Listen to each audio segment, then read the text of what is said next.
လှုပ်ဝက်တက်ခွဲခန်းတစ်ခုအတွင်းသိပ္ပံပညာရှင်တစ်ယောက်ကပုံမကောင်းမွန်တဲ့အသက်ရှင်သတ္တဝါတစ်မျိုးကိုဖန်တီးဖို့လှုပ်ဝက်စမ်းသပ်မှုတွေပြုလုပ်နေပါတယ်။တနေ့မှာတော့မသိသူတစ်ယောက်ကကွန်ပျူတာမှတစ်ဆင့်ဆက်သွယ်လာပြီးသိပ္ပံပညာရှင်ရဲ့အလုပ်ကိုသိထားကြောင်းစီမံကိန်းကိုကူညီပေးနိုင်ကြောင်းပြောပါတယ်။သူကဒီစီမံကိန်းကိုရပ်နားလိုက်ပြီဆိုတာသိထားပေမဲ့ကမ္ဘာကြီးပျက်စီးမှုကိုတားဆီးနိုင်မဲ့တစ်ခုတည်းသောအရာဖြစ်လို့မဖြစ်မနေပြည့်မြောက်ရမယ်လို့ဆိုပါတယ်။ဒီကမ္ဘာပျက်စီးမှုကိုဒေါက်တာမိုက်ကယ်ဆွာဖော့ဆိုသူကကြိုတင်ခန့်မှန်းထားပြီးအဆုံးမှာအလင်းသာကျန်ခဲ့တယ်ဆိုတဲ့စာအုပ်ကိုရေးသားထားပါတယ်။သူကို TV အစီအစဉ်တစ်ခုမှာဖိတ်ခေါ်ပြီးသူ့ theory ကိုရှင်းပြခိုင်းရာဂမ်မာ radiation အင်အားအကြောင်းပြောပါတယ်။သူ့အဆိုအရကြယ်တလုံးတည်ဆုံသွားတဲ့အခါအနက်ရောင်အပေါက်ဖြစ်ပေါ်လာပြီးအလွန်ပြင်းထန်တဲ့ဂမ်မာအင်အားတွေထွက်ပေါ်ကာလမ်းကြောင်းထဲကအရာအလုံးကိုဖျက်ဆီးတတ်ပါတယ်။စိုးရိမ်စရာအကောင်းဆုံးကငကားငွေလမ်းကြောင်းထဲကကြယ်တလုံးတည်ဆုံပြီးအဲ့ဒီအင်အားတွေ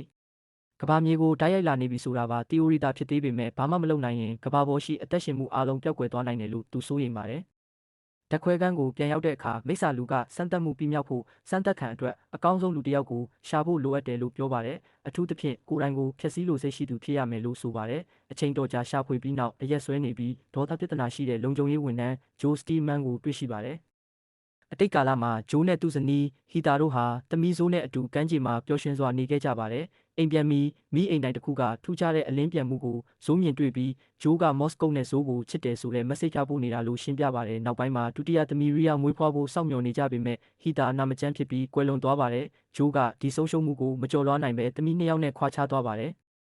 ဇိုးကသူနာပြုအဖြစ်ဘွဲရလာပေမဲ့ရီယာကမူရစ်ဆေးဝါးနဲ့ဆက်ဆက်ပြီးမီကိုဆိုတဲ့လူဆိုးနဲ့ဆက်ဆံရေးဆိုးတစ်ခုမှာပါဝင်နေပါတယ်။ဒီအရာအလုံးကိုသိပ္ပံပညာရှင်ကလှုပ်ဝက်ကင်မရာတွေကနေစောင့်ကြည့်နေပါတယ်။နောက်ပိုင်းမှာဂျိုးကကုသမှုခံယူပြီးအရက်မတောက်တော့တာအလုပ်သေးရတာတွေကိုပြောပြပါတယ်။သမီးတွေကိုပြန်လည်တွေ့ချင်တဲ့စိတ်နဲ့ဇိုးကိုတွားတွေ့ပေမဲ့သူမကလက်မခံပါဘူး။အခြေအနေတွေပိုဆိုးလာပြီးဂျိုးရဲ့ဒေါသကပြန်ပေါက်ကွဲသွားပါတယ်။အဆုံးမှာတော့ဂျိုးကိုဖမ်းဆီးကာမျက်စိထဲကိုဆက်တစ်ခုထည့်သွင်းလိုက်ပြီးသိပ္ပံပညာရှင်ရဲ့အမိန့်တွေကိုမလိုက်နိုင်ရင်သမီးတွေကိုတတ်မယ်လို့ချိန်ချောက်ပါတယ်။အဲ့ဒီနောက်ဂျိုးဟာမလုပ်ချင်ပေမဲ့အမိန့်တိုင်းလုပ်ရင်းစမ်းသပ်မှုကြီးထဲဝင်ရောက်သွားပါတယ်။စမ်းသပ်မှုအပြီးမှာဂျိုးရဲ့ကိုယ်ခန္ဓာဟာဒေါသကိုစွမ်းအားအဖြစ်ပြောင်းလဲနိုင်တဲ့အလွန်ကြီးမားတဲ့အင်အားရှိလာပါတယ်။နောက်ဆုံးမှာကဘာကိုဖျက်ဆီးမဲ့ဂမ်မာအင်အားကိုတားဆီးနိုင်ဖို့သူ့ကိုယ်အသုံးပြုပြီးကဘာကိုကာကွယ်နိုင်ခဲ့ပါတယ်။သမီးတွေကိုလည်းပြန်လည်အသက်သွင်းပေးနိုင်ခဲ့ပြီးသူ့အချစ်ကိုမော်စကိုနဲ့ပြန်လည်ဖော်ပြပါတယ်။